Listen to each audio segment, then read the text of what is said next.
So, welcome, welcome, welcome to another segment of Michelle Speaks. If you hide it, you can't heal it.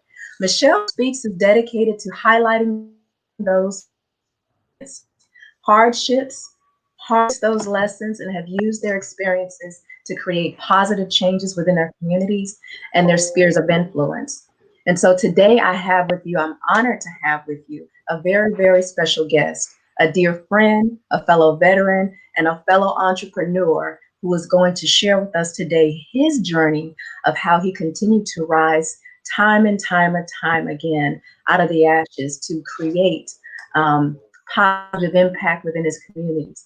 And so, especially during these times where we have the concurrent pandemics that we're currently in, the COVID-19 or coronavirus, however you want to label it, and the other pandemic of the racial tensions that we're encountering due to some things that have happened over the last um, this year regarding race relations. And so, without further ado, I present to you Mr. Julius T. Fears. Thank you so much for agreeing to come on and share with us today your journey about how we too can be inspired to continue to rise in the midst of adversity. So, thank you so much for joining us, Julius.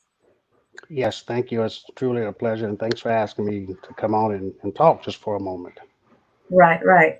So without further ado, we're going to get right into it. And I want you guys to make sure that you have a notepad and pen to take some notes because I, just like you all, am ready to receive some wonderful nuggets on how we all can continue to rise above.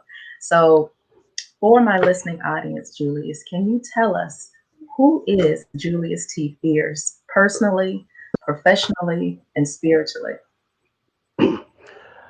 Well, again, personally, I am just a country boy from Texas. I grew up in Dallas, Texas, Okay. um, and come from very, very humble roots. Um, I would say I'm the youngest boy of 10 kids. Um, Even though it was a broken home, I had a lot of love in that home. And Mhm. so was an athlete, was in the band, and I was a pretty smart child in Right, high school. Even right. though after high school I wanted to go on to college, I went to the Navy, and that's where I spent 27 years in the Navy. I think that's where we met at as well. Right. And Thank so you for your service. that began my professional career. Mhm. And also during that time, I became a father, husband, mentor, basketball coach, a lot of things like that. Good friends, met good friends overseas, um, in the States, and got the opportunity to travel the world.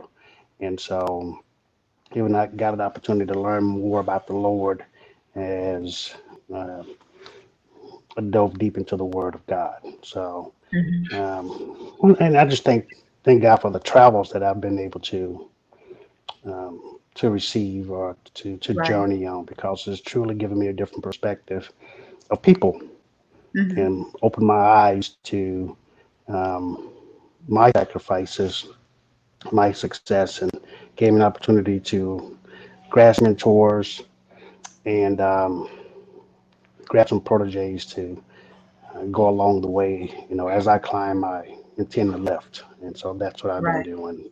So I hope that answered that question.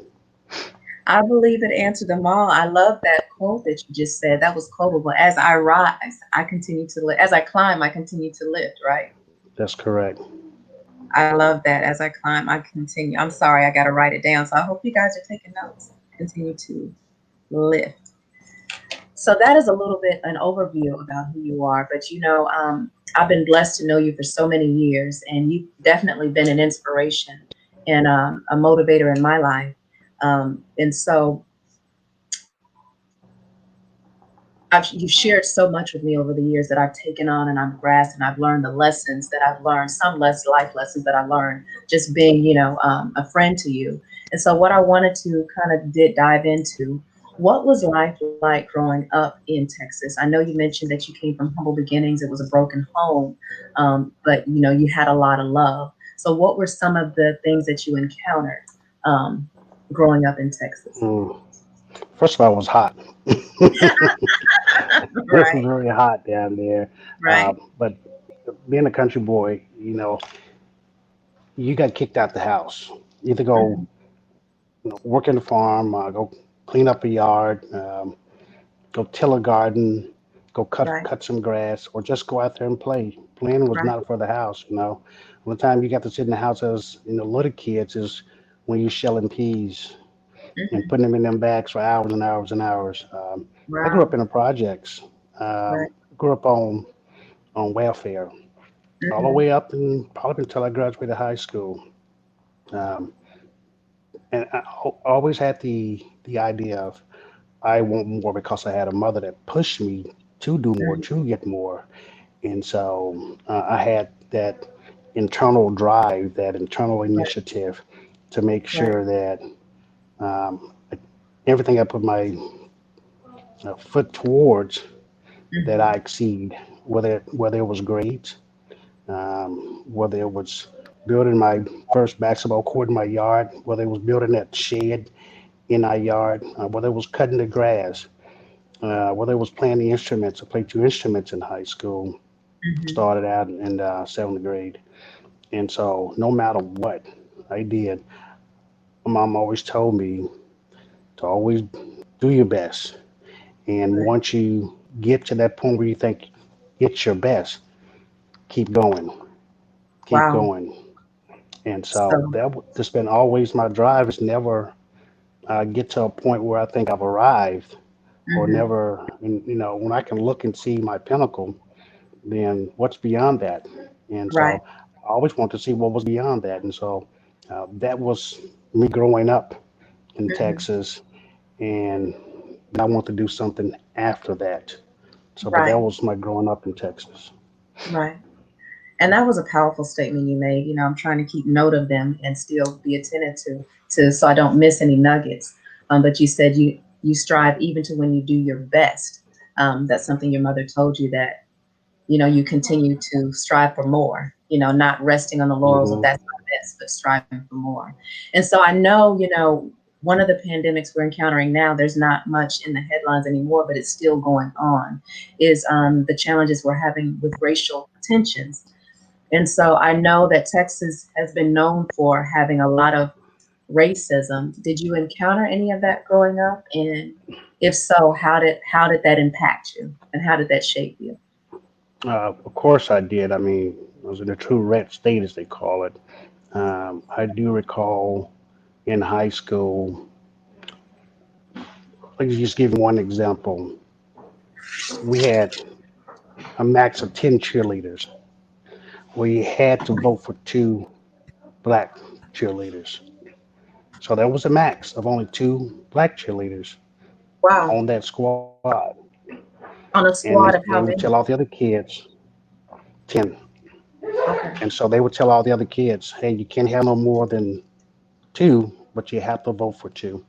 I remember in the sixth grade, when they had those round globes, there Right. was this little kid, and the country Niger in Africa. He walked up to the teacher, him and another boy that looked like them, they don't look like us, and asked the teacher, was it the N word?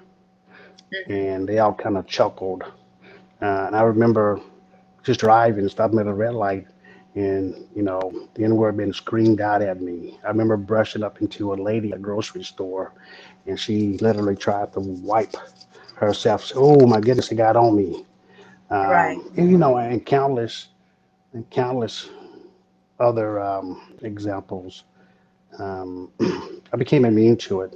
I became immune to the name calling, um, to the flags, the mask, and Hmm. because I always said, well, what am I going to do to change it? And so I Right. always strive hard to make a difference in not only uh, my house, my city, my state, but this country. Hmm. And my Right. ultimate goal was really to go back home Hmm. and run for public office so I could change it. But I did experience that growing up. Right. And so you never took it personally. You just kind of, took it with a grain of salt. It was hard not to take it personally. Hmm. But it motivated me. It motivated me to be that anchor amongst people who look at everybody as equal. Right, It's right, hard not to take it personal. When somebody calls you out your name, and I tell you, you can right. call me whatever you want to call me, JT, Julius, whatever. Just don't, demean me by what you call me. Hmm. Hmm.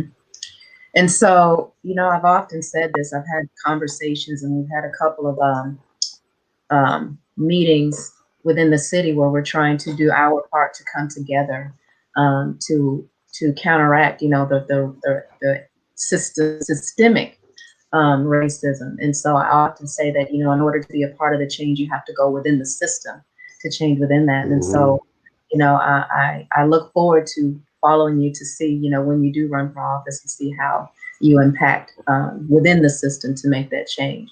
And so, how has the other challenges that you've encountered, in Texas, and we'll go into your military career here a little bit later, but how has that impacted how you show up in the world, like as a father, as a husband, in relationships, and overall your Well, experiences?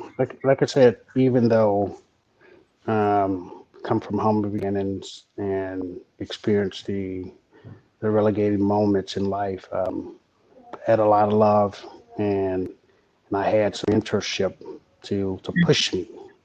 Hmm. And when I look back at that, I didn't know a lot once I left home, but I recalled the the moments of teaching, the moments of grooming, and Hmm. and I look back and say, that's what they meant. Right. And so, what I do now is have somebody write it down, what I'm trying to tell them. That way I Hmm. know they'll get it. And that's what I didn't do. It didn't stick then. But once I started traveling through my 20s, 30s, I'm like, that's what they meant. I always say you can teach your kids and a lot of things, and they may never say thank you, but they'll look back and say, man, I'm so glad that I had the parents that I had. And that's what I'm thankful of, that I had the parents, the aunts, the uncles, the I would say the whippings that I got, it Right. helped. Well, I'm Kept not me gonna out of say that I was jail. thankful for those. Yeah, Yeah, I'm not gonna say that I'm thankful for whippings, but okay. yeah. It kept me out of jail. It made me a more humble person. It made me respect my elders. It made me respect people, my fellow man. It made me Hmm. want to treat everybody, like I want to Hmm. be treated. And Hmm. so that's what it's taught. Right.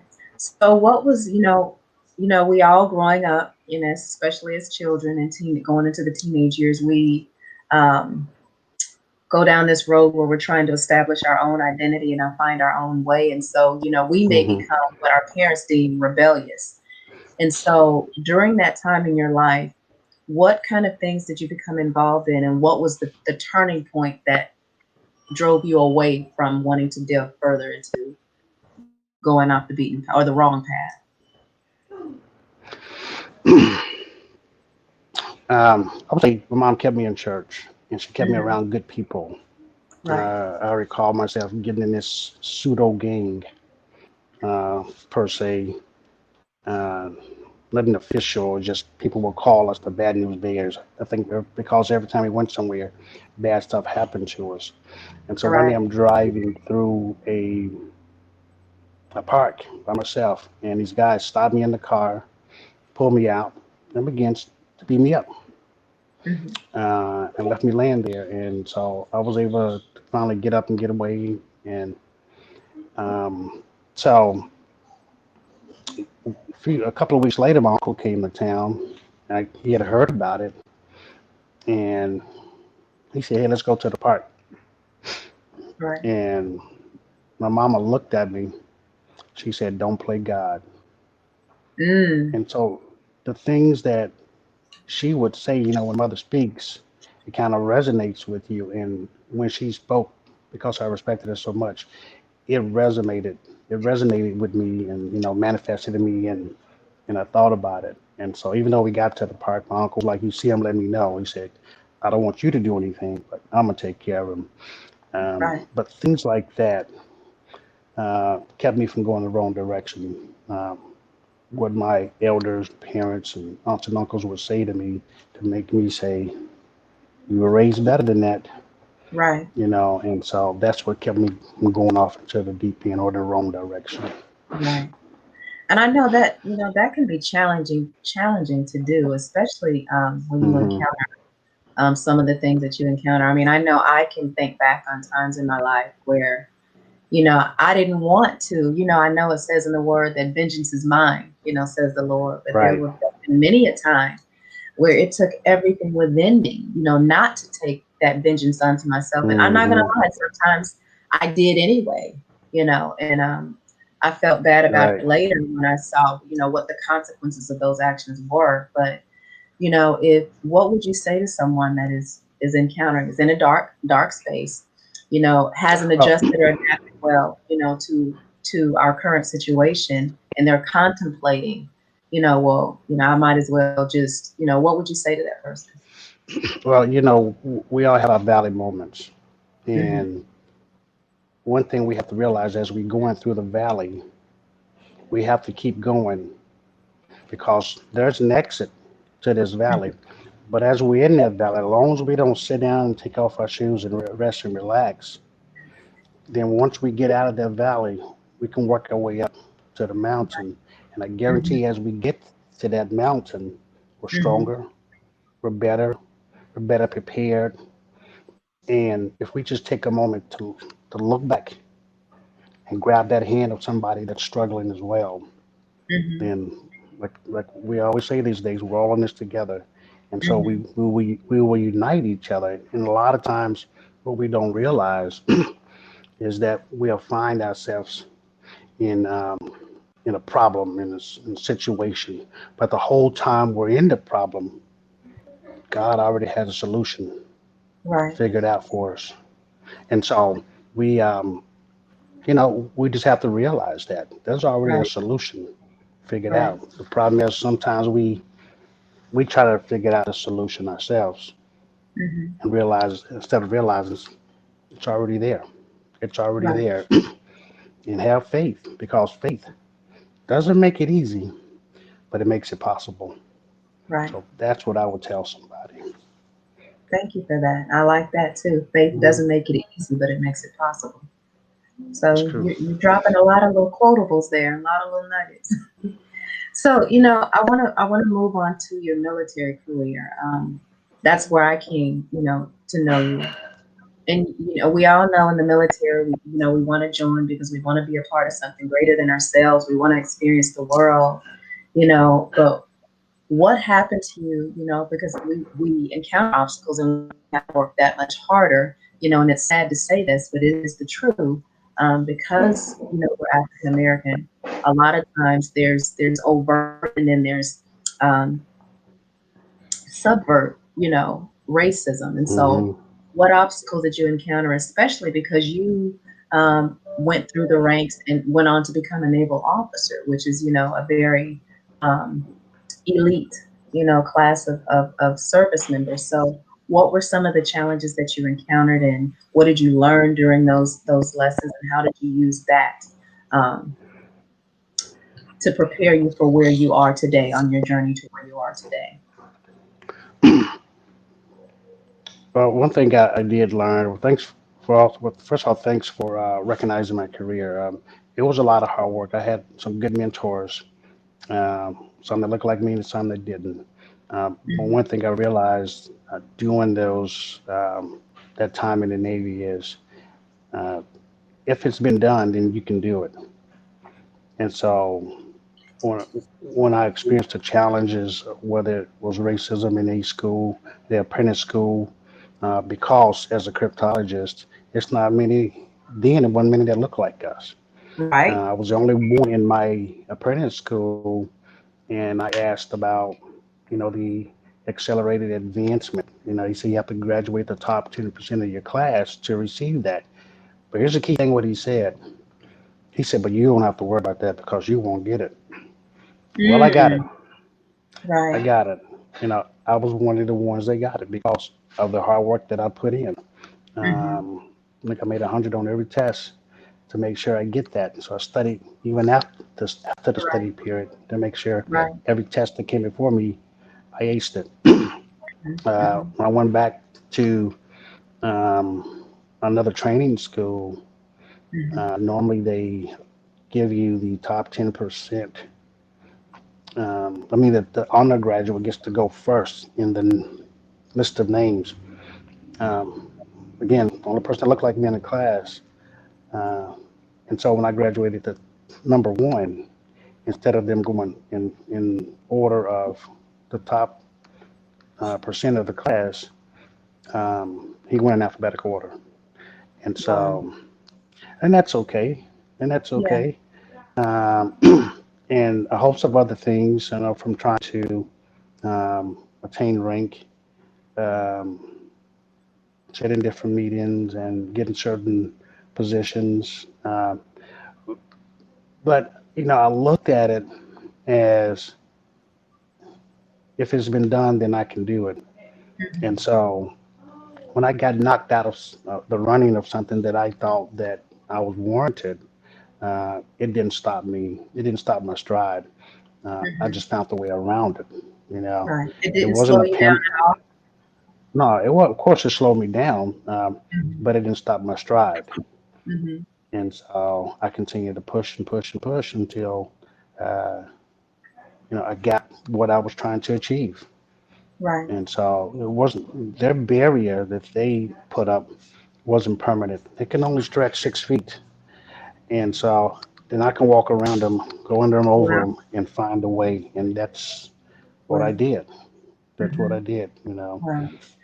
Didn't recreate the word, just created my own where I could make sure that I'm Right. successful in what I'm trying to achieve. And so Right. that's what I did. Right. When you made that statement about you didn't let it stop it didn't stop your stride. You Hmm. know, um, songs often drop into my mind when I think about certain things. So that song came to Right. mind. I'm not sure if you are familiar with it. And the words go something like, ain't nothing gonna break my stride. Ain't nothing gonna slow me down. Right, Oh right. I no, heard, oh I no, got to keep got on to keep, moving. and that was Yeah. part of my motivation. I got to keep Right. moving, you know, Right. Right. from duty station to duty station, rank to rank. And Right. so I excelled rather fast because Hmm. of the drive that I had. Yeah. And so I just had a high drive to, excel. So, Right. So, what are some of the things that motivate you? Like, for me, it's music. It's, and you made mention of something that I believe is key too. Everything that seemed to be a resonating theme is that you had a mentor, or, you had someone that spoke into your life that resonated with you. So, outside of that, what are some other things that motivate you, that inspire you to even continue, even in your bleakest moments? um, I have a will. I have a will to, as long as I'm living and breathing and healthy and sane, then there is work to be done. Hmm. And so let me get out here in this field and harvest and get something done. Um, Hmm. I just look around at my passions from coaching basketball. I was a head varsity boys basketball coach of a high school. Um, I've got my bachelor's and my master's. And now opening this lounge here. So I'm always looking for an opportunity to go to the next level. And I Right. think when we have that next level thinking, Hmm. we'll have that next level drive. And so Hmm. I'm always looking up. I continue to have that next level thinking, what can I achieve? And Hmm. I realized through my moments of success, uh, I can leave it leave leave somebody else with a little motivation. And Hmm. so my motivation is just to keep moving, keep pushing. Okay. To keep moving, keep pushing. I like that. I like that. So, I wanted to touch on something um, that you shared with me a while ago. You talked about, because I know people may have it in their mind sometimes when they're trying to achieve something greater, and they Hmm. have that doubt or that insecurity, and they're like, yeah, well, they did all that, but they make it look easy, or they had this opportunity, or they had this. Um, they aren't encountering what I've encountered. They haven't experienced what I've Right. experienced. So I know I believe one of your greatest challenges that you shared was that you overcame a big obstacle of, you used to have a very bad stuttering problem. And listening to you now, you know, and as a naval officer, I'm sure, you were in a leadership position where you had to speak, numerous times, too many to count. So how did that impact you? And what did you do to move beyond that and use that not as an excuse not to achieve, but as a stepping stone to continue to rise? Um, I would say I started slowing down my thinking, reading out Mm, loud, um, practicing my speeches in the mirror to mhm, myself, to other people, writing a lot more, mhm, and picturing myself as I'm writing, as I'm speaking, and taking on speaking roles and listening to yourself. mhm. Those kind of things help me put my words a little bit more smoother, and being able to accept criticism, constructive feedback. Mm, And when you do that and you have a desire to say, I want to speak better, I want to do better, I want to present myself better to people, that right there will help you overcome your challenges. mhm. Think of stuttering or speaking, or even the fear of getting on that stage in Right. front of people. And so, I don't want to get in front of somebody and appear to be, illiterate, uneducated, or a fool. And Mhm. so I just try to take on those different roles where I'm in front of people and I won't freeze up. Gotcha. So it's hard to not only accept criticism, but I believe in some instances, for some people, to give Hmm. criticism, because it's this balancing act that you're doing. It's this fine line. You want to help someone to improve, but you don't want to crush, their dreams or their Right. spirit. And so, how would you say, have you experienced both the good and the bad of receiving criticism, and how did you navigate through that? I think anybody that's either is successful or striving for success are going to experience three things: adversity, rejection, and sacrifice. And so through that adversity, it's going to be hard. You're going to Mhm, find some rough roads ahead. mhm, And you're also going to find that as you're trying to climb that ladder, you're going to get rejected a lot. mhm, Um, but one thing that I always say, don't let the fear of failure freeze you before you start. mhm. And so that rejection piece, as long as Right. you don't let that fear of failure freeze you, then you can keep moving and keep going. And then you And have to that's put in that, yeah, you got to put that's in that huge. sacrifice. It Yeah, is. yeah. And That's huge, so, because rejection is a big thing, and I believe a lot of people battle with that. I hmm, myself for years battled with that. I haven't right, completely conquered it, but I confront it every time I can identify it. And so, right. I love what you said about, I'll say it another way, but it's the same thing, not allowing fear to paralyze you, but using it to propel you. And Yeah, so, exactly. yeah, yeah. Hmm. So, how do you deal with rejection? How do you deal with the rejection, especially if it's something that you've strived hard for, you've worked hard for, and no matter what you put into it, you prayed about it, cried blood, sweat, and tears, and it still didn't happen. How do you deal Well, a with lot of times you realize those people that are rejecting you or are not going where you're trying to go. it? They haven't been where you're trying to go. Hmm. I give you a prime example. When I was soliciting my friends for a name for my cigar lounge, I sent one guy a list of names, and every last name on there he criticized so bad. Mhm. instead of never asking my question, which one would you pick?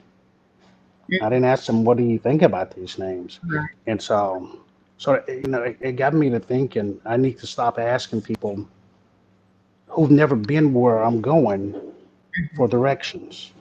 If Gotcha. I'm trying to get, you know, to Maryland and you've never been to Maryland, then I'm just not going to ask you. And so Right. that's how I deal with it. Stop asking people for directions of where you're going that they've never been. Right. Something along the lines, how can, the blind leading the blind, you're both going to fall into a ditch. I'm Hmm. paraphrasing, the word of Right, God. Um, yeah, right. that's a hard lesson to learn Hmm. for many of us.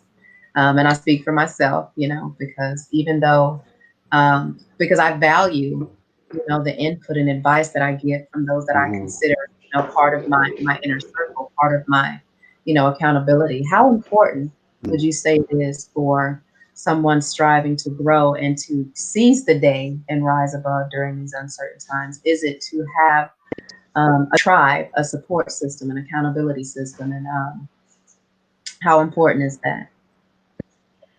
It just depends on where you're trying to go.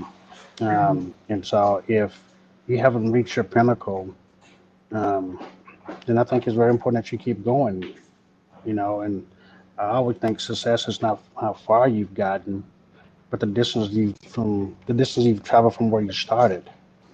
And so what do you call your success? If Hmm. you're trying to get to the store and back, did you make it? Okay, you're successful.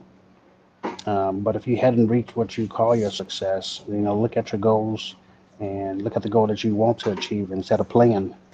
And get stepping on those ladders, those rungs and those ladders to get there. And you realize you can't skip over those rungs because now you start skipping over those rungs. Now you're trying to, reinvent something, and you slip and fall. But even if you do, So get a you brush say, yourself off and keep going. I keyed in on something you said. You said stop playing. You said So what? you said something. You have to stop playing. So stop playing. It gets serious, right? Pretty much. Just get Stop serious playing about about it. it. Yeah. Stop Right. Just playing get about serious about it. Yeah. Figure out it. what your reality is, and then get convicted about it. Huh. So what is the key? A lot of people talk about there is a secret to success, and success means different things to different people. So what has been the key to your success? We'll move. One thing about us, we're movers and shakers. You know, but at the end of the day, um, how much progress have you made? So don't Mm, confuse movement with progress. We all have them in our family. Those guys that, yeah, I'm gonna do this, I'm gonna do this, and I'm gonna do this, and they still, I'm gonna doing it, but they haven't done anything. And so, mhm, one thing that's always helped me is old formula. Um, I can, I will, I did. Now look at those three stages. First of all, I got my right health mind, um, and everything. What are my requirements to say, I can do this? I have that mhm, desire. Now, once I make sure I meet the requirements, whether it's capital, whether it's something realistic, whether it's a license, that means, okay, now I will do this. mhm, And then as we come from the I can to I will, if we have made progress, we can look back and say, I did. mhm, So, can you get from the I can to the I will to the I did? mhm. Once you can get to the I did, you can say, I made progress and I wasn't just moving. I love that. That's powerful. I can, I will, I did. I'm gonna Hmm. take that. I appreciate. I'm gonna take that. As as we say at home, you did the doggone thing. And so that's what you want to hear somebody say. Yeah, yeah, we love that. We love praise. Hmm. We hate, failure, but we love praise. Right. What is your, you know, I hate when I hear the word failure because I don't believe that we really fail. I believe we learn lessons if we learn the lessons. So has there ever been a moment in your life where you feel like you truly failed at something? Or was it always Um, I don't. I don't think there's been a moment in my life where I failed, but there have been moments, unless I fell and bust my tail, but there have been moments in life where I've learned lessons. Mhm. You touch that hot stove, don't do it again. Right? You know, and so I've learned lessons. I've gained Mhm. experience. I've gotten educated. Yeah, Mhm. okay, working on my degrees. There are some classes I didn't pass, Mhm. but I didn't fail at my goal. My goal was to get my degree. Along the way, I hit a stump. Say that again. That was powerful. Say that again. My goal was to get my degree, but along Mhm. the way, I hit a stump. But eventually, I achieved my goal. So Mhm. if you don't achieve your goal, you have to ask yourself, whose fault is it? You Mm. know, every 4 years, we have a president running for president, a candidate running for president, two of them at a minimum. Mhm. If somebody doesn't get elected, that doesn't mean they failed Mhm. because they got to a point and they did the most that they can do. They put everything they had on the table at that point, Mhm. and after that, it's out of their hands. They didn't fail. They achieved the to get the nomination Mhm. for president, to be that solo candidate, Republican, Independent, or Democrat. That's an achievement. And so I may not get what I want in the very end, but I didn't fail. I just gained some experience and knowledge and education. I love that perspective. How long was it before you realized that you wanted to be an entrepreneur? I never saw myself in this position. Say that again. Never did. I never saw myself in this position. Really? My goal was to just save my money from working in retirement and build a nest egg from there. Mhm. Never saw myself with my name on a business. Never would have thought that I'd be this guy. Tell us. But it hit me one day where it said, I can, I will. Now I'm at the point where I did. Right, right. And And what was the so, desire? What was the desire? Because I believe we are most successful on this mhm, journey of entrepreneurship when we are providing a service or providing something that is a solution and is of valuable when we're meeting a need. right. So what is the need that you fulfilled and that you met? Well, I would say I had a dream. The reality is I love cigars. That was my passion. Hmm. And so once I started looking at my dream, I wanted to fit the reality that I'm in now. Hmm. Something that's realistic. If I'm not an astronaut, I'm not going to sit up here and say I'll be on the moon next year. I don't Hmm. even study astrology, but this is something that I've been studying. And so I Hmm. wanted to make my dream and my reality match up. Hmm. And once I do that, then I can, in a sense, upgrade my conviction to Hmm. match the destiny that I'm trying to go in. And that's all I did. I made my dream a reality and then made it a conviction and then figure out this is my destiny.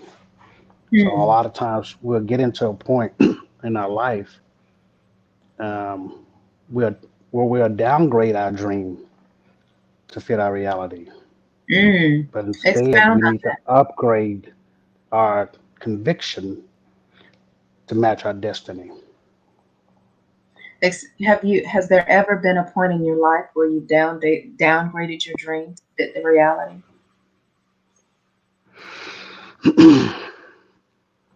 I don't think so. Of course, I've made some bad decisions, Mm-hmm. um, but those were only for a brief moment, and then I woke up and said, "This is not who I am." Mm-hmm.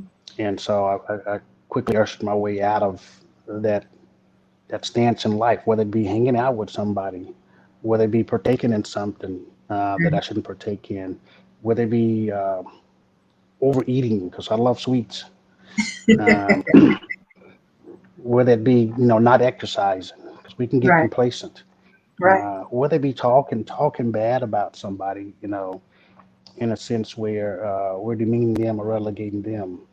Um, and so, if I'm always living in a moment where I treat people with kindness and respect, and then I think that'll come back on me twofold. And so, Mm-hmm. I don't think there's ever been a long period in my life where I've downgraded my dream to my reality. Mm-hmm. Mm-hmm. So, what can you share with those tuning in about how they can learn to seize the day and to navigate through hard times and say these are some of their challenges? Um, they don't have a support system. They don't have a lot of courage. They don't, but they Hmm. know that they just want something different. Um, they don't see a light at the end of the tunnel, and maybe they may not. They don't know, the Lord, and so for that person that is tuning in, and that's where they're at, they know that they want better. What would you say to them? Especially during this time. Um, Well, some of the things I've said so far, you have to have faith. mhm, Um, and so have faith. Again, now it's not going to make it easy, but with faith, everything is possible.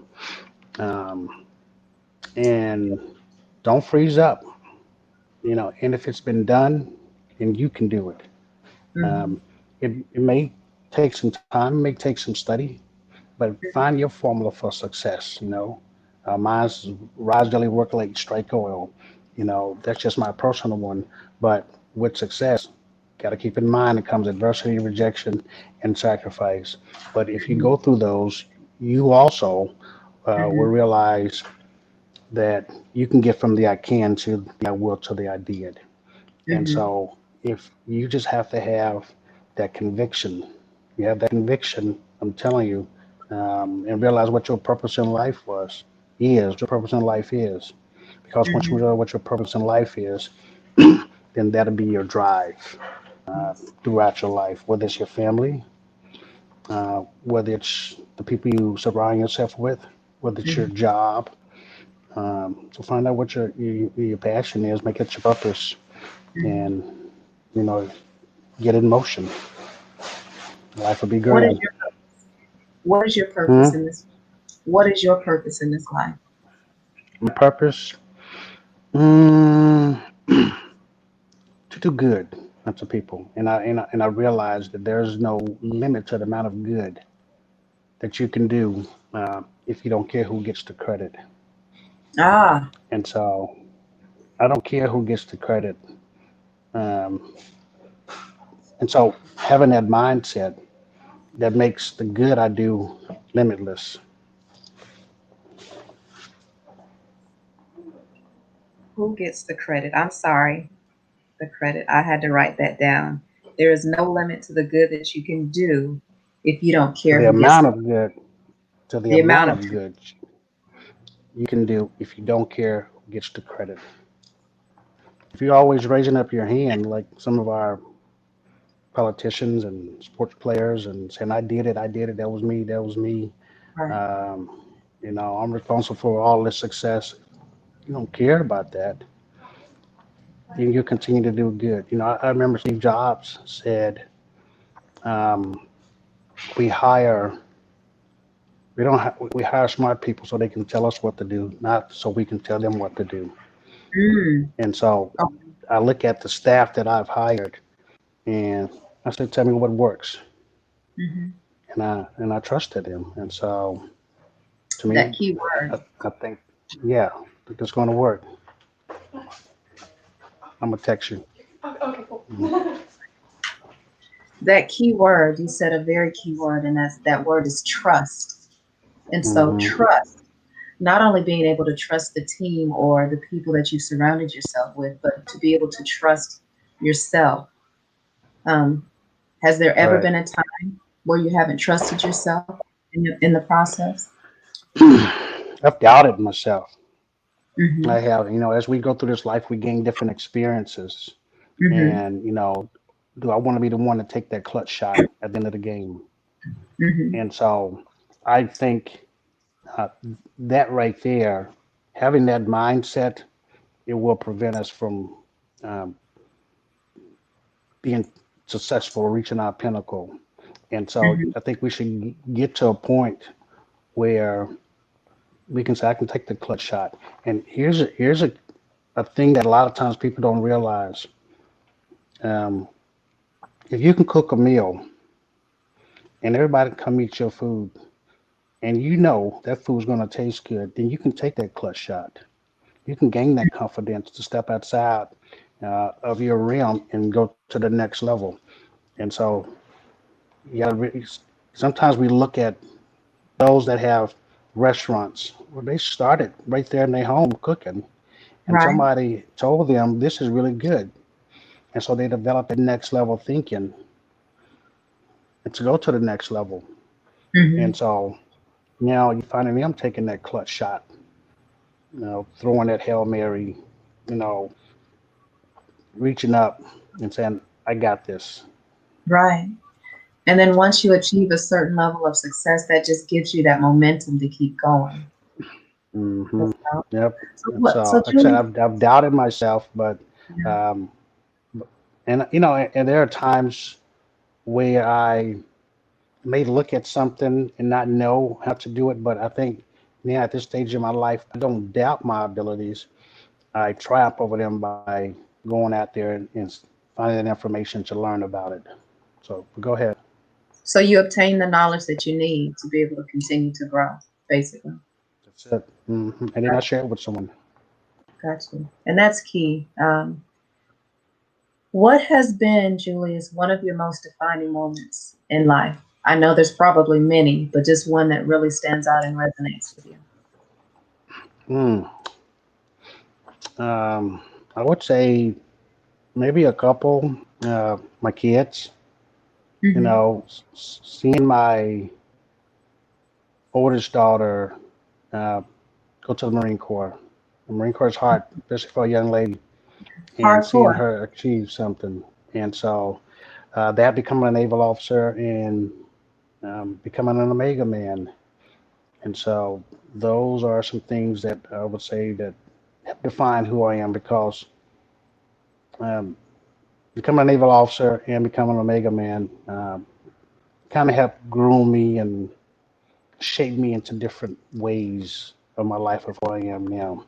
And Mm-hmm. so becoming a Christian and getting in front of hundreds of people and preaching Mm-hmm.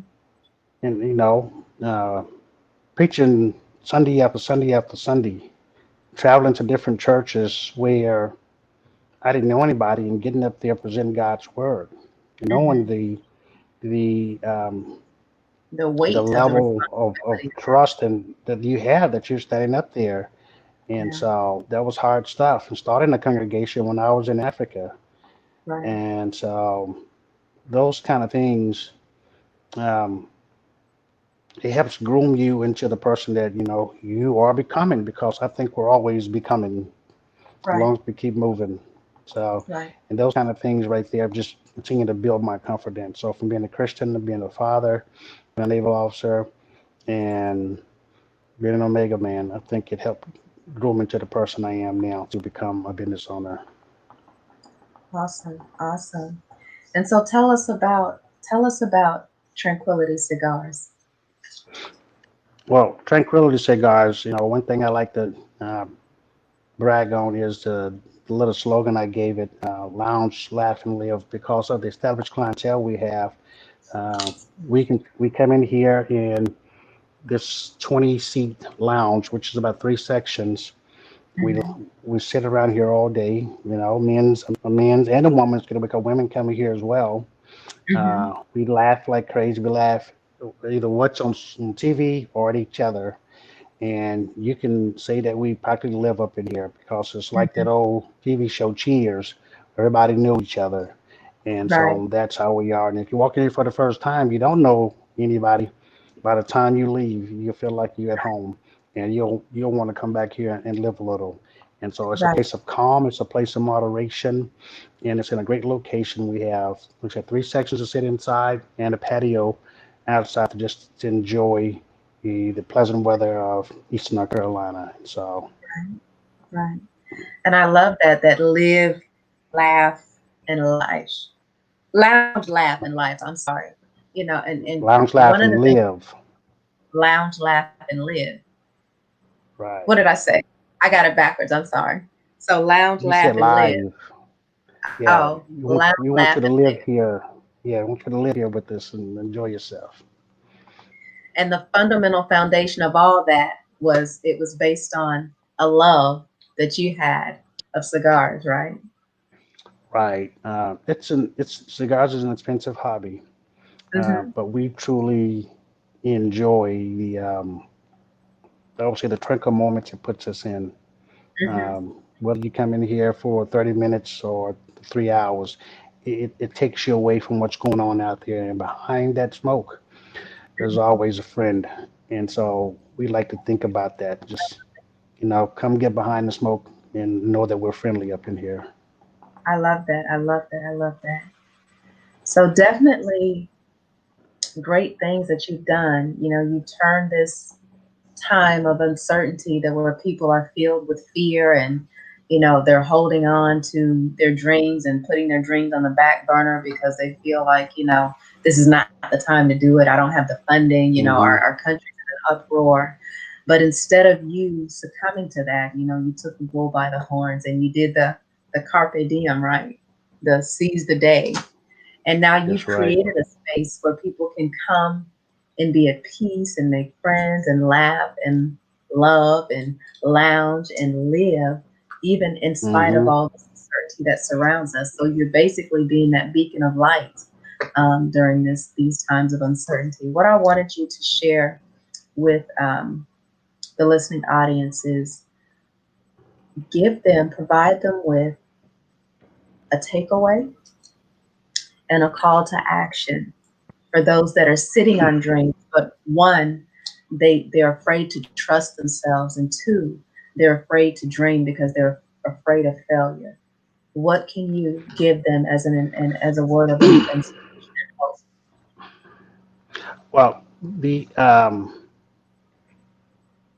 a takeaway is find what your goal is, set a plan, and then put your foot on the gas pedal and don't stop until you get there. That's my takeaway. Okay. My call to action, during this time in of uncertainty in our country, a lot of us are looking at the political candidates as a joke. Um, I'm not, and that's not me, but I see that a lot. They ridicule them, and it's dividing us. Mm-hmm. Um, but one thing that I always realize is that politics create policy. Mm. So, and that policy could be anywhere from education, you know, the freedom of religion, the freedom of press, uh, to helping out the poor man, to being able to invest in what you want and then travel about in the United States and the territories that we enjoy freely. So Mm-hmm. politics create policy, and that's what we live by. And Mm-hmm. so our vote matters. We have to go out and vote to Mm. change policy. Powerful, powerful. I want to thank you so much for coming on and sharing your journey and giving us some great insights some great hope and some solutions to how we can continue to thrive and move forward during these times of adversity. I kind of want to do a recap on some things that really resonated with me. But before I do that, again, I just want to say I'm so thankful and honored to know you and call you friend and fellow veteran and now fellow entrepreneur, because you're creating a safe haven. You created a place of sanctity and safety and security for others, which is what how I've always seen you and how I've always known you to be. And so, thank you so much for those tuning in. I hope that you took notes. I hope that you not only take the notes, but you implement them and know that if it's been done, then you can do it coming directly, from Mr. Julius T. Fears. And that as you continue to climb, continue to lift others along the way. And so I hope that you have been inspired and encouraged by what you've heard today. Take this and not only bless yourself, but bless others. And before I sign off, I wanted to allow Mr. Julius to, if he had any parting thoughts or words to share.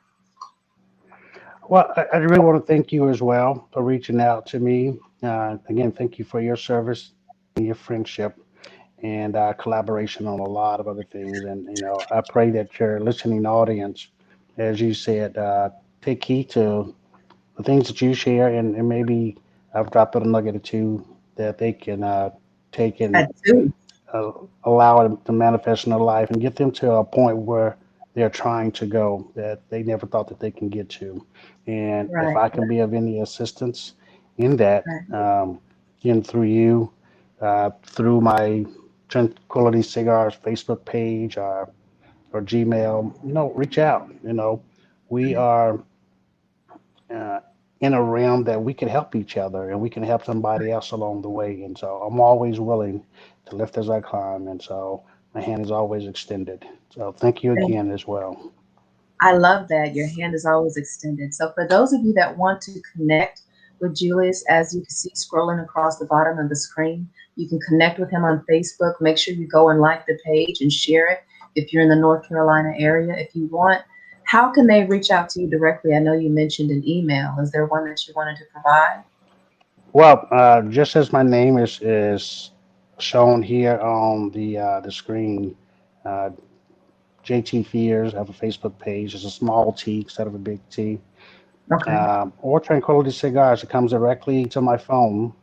It pops up, Okay. and so I'm not. Um, I won't turn anybody away. I may not be the resource, but I'm sure, with your help and my resources, my network, I can find them what they're looking for. And if they want to just come here and lounge, laugh, and live, the place is clean, it's sanitized Okay. continuously, and we can help you social distance as well. You got three TVs and a bunch of nice people, so we're Right. here. Well, again, I appreciate you, and I most definitely have gained not only a few nuggets. You said you dropped a few. I think I've counted about at least 15 to 20 that I've jotted down and that I'm going to share. And so again, I wanted to thank you all for tuning in. Be sure that you connect with Julius. If you're in the North Carolina area, pop in and say hello. I know most definitely when I'm in that part of the states again, I'm going to drop in and check it out. I may even want to do an event or two there, because you do say that you guys offer event services. So That's correct. again, thank you Hmm. so much. And the thought is, if you have not voted, vote, vote, vote, because your vote is That's your correct. voice. And if you don't vote, you don't have a voice. And so, with that That's being correct. said, thank you for tuning in to another segment of Michelle Speaks. If you hide it, you can't heal it, where our goal is to provide help, produce hope, and promote healing. So, I hope that you have been inspired. I hope that you've taken away some tangible solutions on how you too can seize the day during these uncertain times. So until next time, take care, be well, and God bless. Take One care. second. Stay on.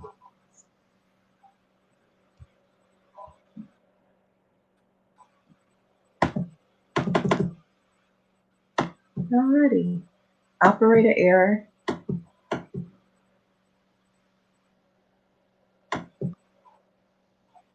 Want to say while we're waiting to end?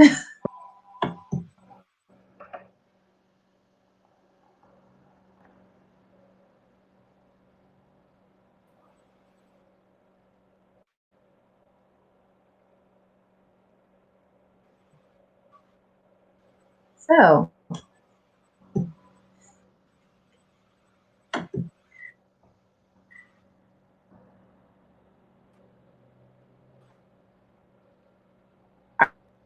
are you still with?